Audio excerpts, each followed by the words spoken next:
नमस्कार मित्रों, मैं हूं मानव शर्मा और स्वागत करता हूं अनअकैडमी के मंच पर। साथियों, आज आपसे बात करने का मन था। दरअसल रीट की घोषणा हो चुकी है। एसीएफ की वैकेंसी जो है उसकी अभी पोस्टपोन हो चुकी है, तो उसकी भी अभी तैयारी आप लोग कर रहे हैं। आने वाले समय में राजस्थान सरकार का जो शिक्षा विभाग है वो ग्रेड फर्स्ट के लिए भी तैयार बैठा है। एलडीसी के एग्ज़ाम्स के बारे में आपको अपडेट मालूम ही है। पटवारी की भर्ती परीक्षा होनी है, कांस्टेबल की परीक्षा होनी है। तो ऐसी स्थिति में मुझे लगा कि विद्यार्थियों को कुछ मैसेज दूं, कुछ बातें बताऊं आपको कि जीवन में क्या याद रखना जरूरी है, विशेषकर विद्यार्थी के रूप में। पहला जो सूत्र मैं आपको दे रहा हूं वो यही कि अनप्रोडक्टिव एक्टिविटीज से बचिएगा। ऐसा कोई भी काम नहीं करें जो अनप्रोडक्टिव है, यानी जीवन में जिस चीज से आपको कुछ उत्पादन हासिल नहीं हो रहा उस काम को मत करिए। फॉर एग्जाम्पल मैं आपको बताता हूं, आपका कोई शौक है, टीवी देखना आपको पसंद है, शतरंज खेलना आपको पसंद है, क्रिकेट खेलना आपको पसंद है, या मान लीजिए कहानियां सुनना आपको पसंद है, गीत लिखना आपको पसंद है। लेकिन अगर सभी शौक को अगर आपने यहां पर आजमा लिया तो आपकी जो खास पसंद है, बेरोजगारी से मुक्ति, वो आपसे दूर चली जाएगी। अब हमारा जो इस वर्ष का संकल्प था कि कुछ भी हो 2020 बेरोजगारी का अंतिम युद्ध होना चाहिए, उस संकल्प के लिए हम लोगों ने क्या किया? क्या हमारी तैयारी उस लेवल की है? क्या हमने सिलेबस की कॉपी करवाई है? कि हमने उस सिलेबस के अकॉर्डिंग एक एक टॉपिक को पढ़ा है? क्या उसकी हम महत्वपूर्ण प्रश्नों की जो है कोई की लेकर आए हैं जिसके आधार पे हम उसको जो है सॉल्व करें? हमारे पास बहुत सारी चीजें हैं, मॉडल पेपर है, हमारे पास पुराने पेपर्स हैं, लेकिन उसके बावजूद भी इच्छा शक्ति की कमी हमारे पास है। हम देखते हैं कि एक व्यक्ति के पास वो किताब है, हमारे मन में आता है दूसरी किताब लेके आए, लेकिन हम कभी नहीं सोचते कि हमारे पास जो पहले से रखी किताब है वो हमने पढ़ी या नहीं। महत्वपूर्ण समय एग्जाम का एक मैसेज आपको कहना चाहता हूं, अपने पास जो है वो सफिशिएंट है। अच्छे टीचर के निर्देशन में काम करिए, लेकिन कई सारी बुक्स इकट्ठे करने की बजाय, कई सारे नोट्स इकट्ठे करने के बजाय दिमाग को सजाइएगा। घर को लाइब्रेरी नहीं बनाना, दिमाग को सजाइएगा। और इस दिमाग को सजाने के लिए आपको क्या करना पड़ेगा? रोज की रोज प्रैक्टिस करनी होगी, सीखना होगा नया। आप जानते हैं कि भाषा जिज्ञासा, अनुकरण और अभ्यास से सीख जाती है। भाषा के मनोवैज्ञानिक सूत्र यही हैं। तो आपके अंदर जिज्ञासा होनी चाहिए कि मुझे PYQ हल करने हैं, मुझे MCQ हल करने हैं, मुझे जो है टीचिंग मेथड में 7 दिन का टीचिंग मेथड नहीं सीखना, मुझे डेप्थ में सीखना है, क्योंकि वो रीट में 15 नंबर का आएगा। मुझे सीखना है कि पटवार की जो नेशनल जीके है, जो हिंदी है, जो इंग्लिश है, वहां कहां मेरी कमजोरी है, उसके लिए मैं टीचर से मिलूं। एक विद्यार्थी की सबसे बड़ी कमजोरी है कि वो जब कोचिंग इंस्टीट्यूट में जाता है या टीचर के साथ बैठता है तो वो उन टॉपिक्स को जिनको वो जानता है उनको तो बहुत गौर से पढ़ता है, लेकिन वो उन टॉपिक्स को ऑलरेडी जानता है, लेकिन उन पे वो बार बार बोलता है, टीचर के साथ लय में रहता है, खुश मन से वो पढ़ता है, लेकिन वो भूल जाता है कि उसने टीचर का चुनाव या कोचिंग का चुनाव इसलिए किया है क्योंकि उस पर वो चीजें नहीं आती जो चीजें वो यहां सीखने के लिए आया है। अक्सर मैं देखता हूं हमारे यहाँ पे हिंदी में जब विद्यार्थी पढ़ रहे होते हैं तो व्यंजन संधि पढ़ेंगे तो मन उदास सा कर लेंगे, स्वर संधि में बड़े जोर से रहते हैं, विषयक संधि में मन उदास सा कर लेंगे, तद्भव शब्दों का संधि विच्छेद, पूर्व रूप पर रूप और कई बात करूं तो दूर हट जाते हैं, क्योंकि उनको लगता है कि स्वर संधि के 5 सूत्र याद हो गए बहुत है। लेकिन याद रखिए, केवल 5 सूत्रों से संधि नहीं होती, उसके लिए तो 45 नियम आपको पढ़ने पड़ते हैं। कुल मिलाकर के कहानी यह है कि उन चीजों पर आप गौर करिए जो आप पर नहीं आता। प्रत्येक दिन हमें सिखाता है, प्रत्येक क्षण हमारे लिए तैयार है। भाग्य स्वागत के लिए आपके दरवाजे पे खड़ा है, लेकिन जब भाग्य देखेगा ना कि व्यक्ति उदास है, सुस्त है, मन से साथ नहीं दे रहा है, तो क्या मानते हैं आप? क्या भाग्य आपके जीवन में एक बार लौट जाएगा तो वापस आएगा? नहीं आता।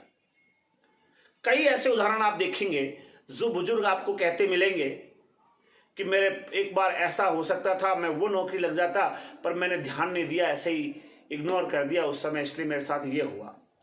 प्रत्येक जीवन में ये बात आपको सुनने को मिलेगी, इसलिए आपके जीवन में ये बात सुनने को नहीं मिले, इसके लिए मैं मानव शर्मा आपके बीच बार बार आकर के आपको बातें करता हूं, आपको मोटिवेट करने की कोशिश करता हूं कि जीवन में जो नहीं आता उस पर गौर कीजिए।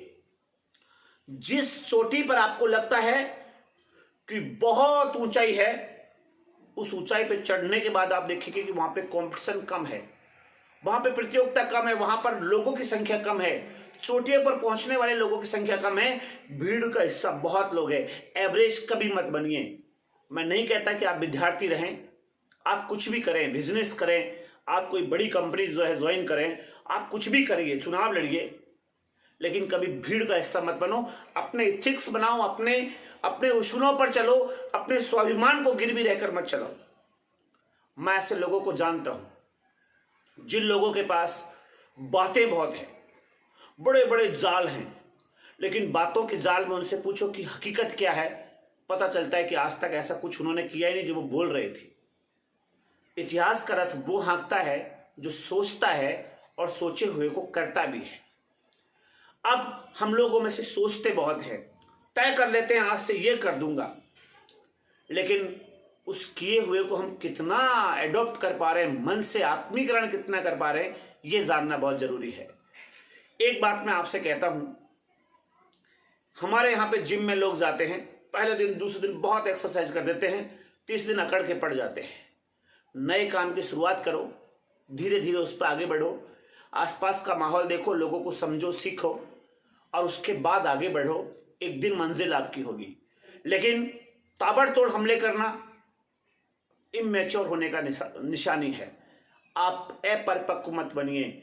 अब विद्यार्थी हैं आप, आगे आने वाला जीवन आपका और संकटों से गुजरेगा, जिम्मेदारियां आपको उठानी पड़ेंगी।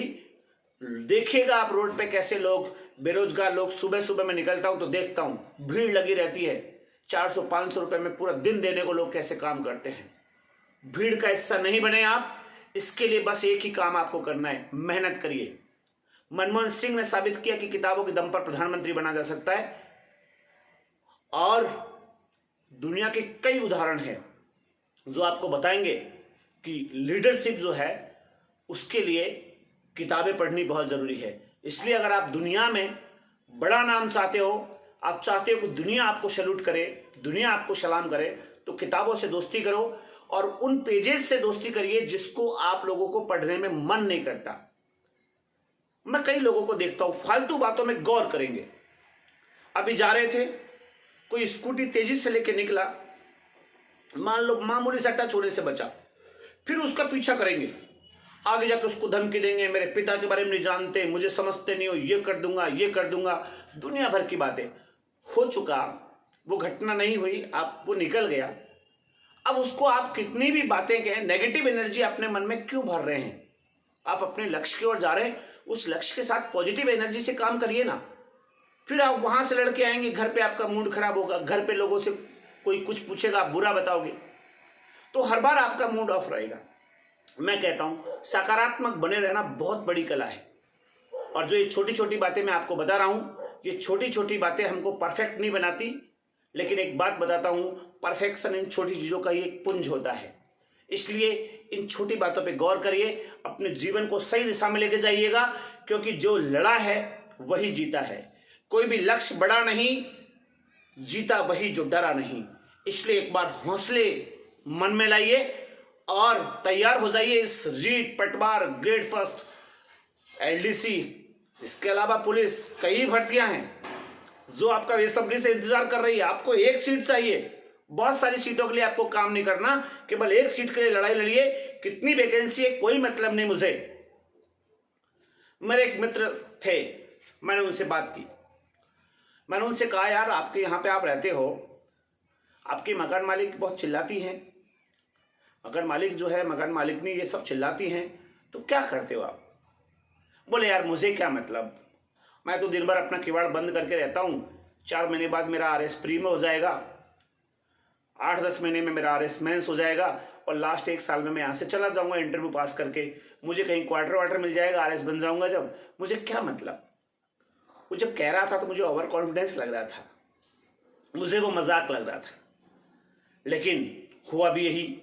4 महीने बाद उसका प्री निकल गया, 8-9 महीने बाद उसका मेंस निकल गया, और एक निश्चित समय बाद वो इंटरव्यू उसका हुआ और वो RPS हो गया।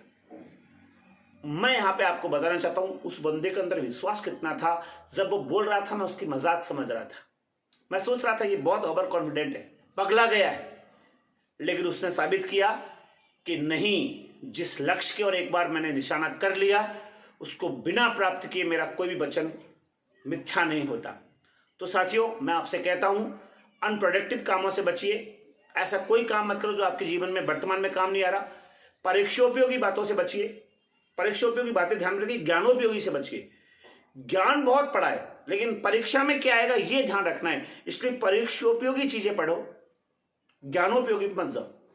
बोले मुझे ये सब्जेक्ट भी अच्छा लगता है, मुझे ये कहानी अच्छी लगती है, उससे मतलब नहीं। आपके एग्जाम में मार्किंग कितनी है उसकी, अभी केवल ये टारगेट रखो। जाते जाते सोहनलाल द्विवेदी की एक कविता आपको पेश करता हूं कि लहरों से डर जाने से नौका पार नहीं होती, कोशिश करने वालों की कभी हार नहीं होती।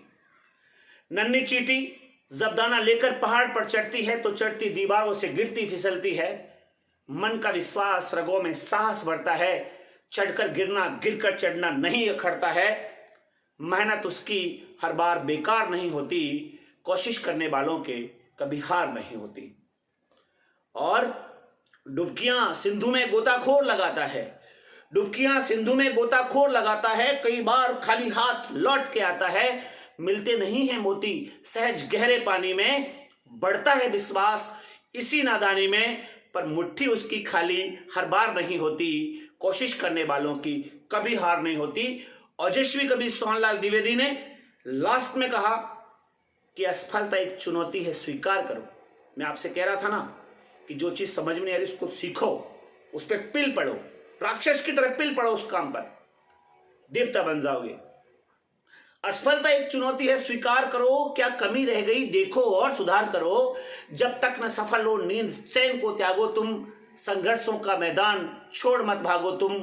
कुछ किए बिना ही जय जयकार नहीं होती, कोशिश करने वालों की कभी हार नहीं होती। जय हिंद, जय भारत।